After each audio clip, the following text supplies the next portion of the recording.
ඒ කාලේ ක්‍රිකට් ක්‍රීඩාවේ හිටියා නියම කලහකාරයෝ. එහෙම නැත්නම් ක්‍රීඩාවේ නියම චණ්ඩි.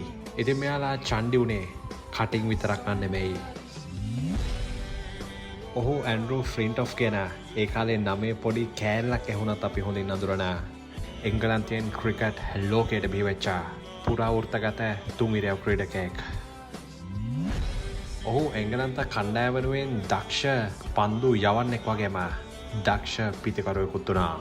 1998 ඉඳලා 2009 වෙනකම් පුරා වසර 11ක් ජාත්‍යන්තර ක්‍රිකට් පිටිය හැඩ කරපු ඇන්ඩ්‍රූ ෆ්ලින්ටොෆ් ජාත්‍යන්තර තරඟ 227කදී ජාත්‍යන්තර ලකුණු 7315කුත් ජාත්‍යන්තර කඩුළු 400කටත් හිමිකම් කියන වචනේ පරිසමාප්තාර්ථයෙන්ම සුපිරි තුන්ගිරියව ක්‍රීඩකයෙක්.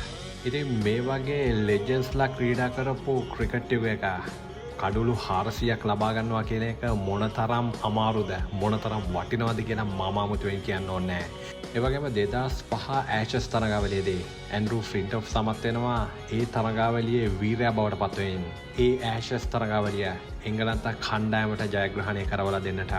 ඉතින් මම කලින් කිව්වා වගේම මේ වගේ ක්‍රීඩකයෝ ක්‍රීඩා කළේ ක්‍රිකට් ක්‍රීඩාවේ ස්වර්ණමය යුගයක.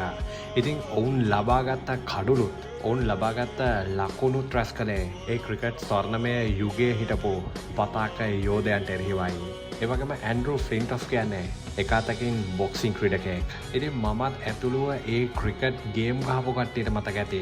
ඊයේ ක්‍රිකට් 2007 පිටකවරේ හැඩ කළේ ඇන්ඩ්‍රූ ෆ්ලින්ටොෆ් කියන මේ ලෙජෙන්ඩ් එක විසින්. ඉතින් මම කලින් කිව්වා වගේම ඇන්ඩ්‍රූ ෆ්ලින්ටොෆ් කියන්නේ ක්‍රීඩාවේ චණ්ඩියෙක්.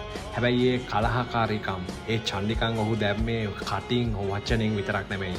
ඔහු ක්‍රියාවෙන්ම ඒ දක්ෂතාවයෙන් ඔහු චණ්ඩියෙක් ක්‍රීඩාවේ දක්ෂයෙක් කියන එක ඔහු ඔප්පු කරලා පෙන්නපු අවස්ථා අනන්තයි. ඉතින් මම හැමදාම කියනවා වගේ මේ වගේ ක්‍රීඩකයන් යලිත් ක්‍රිකට් ලෝකයට බිහි වෙන එකක් නම් නැහැ.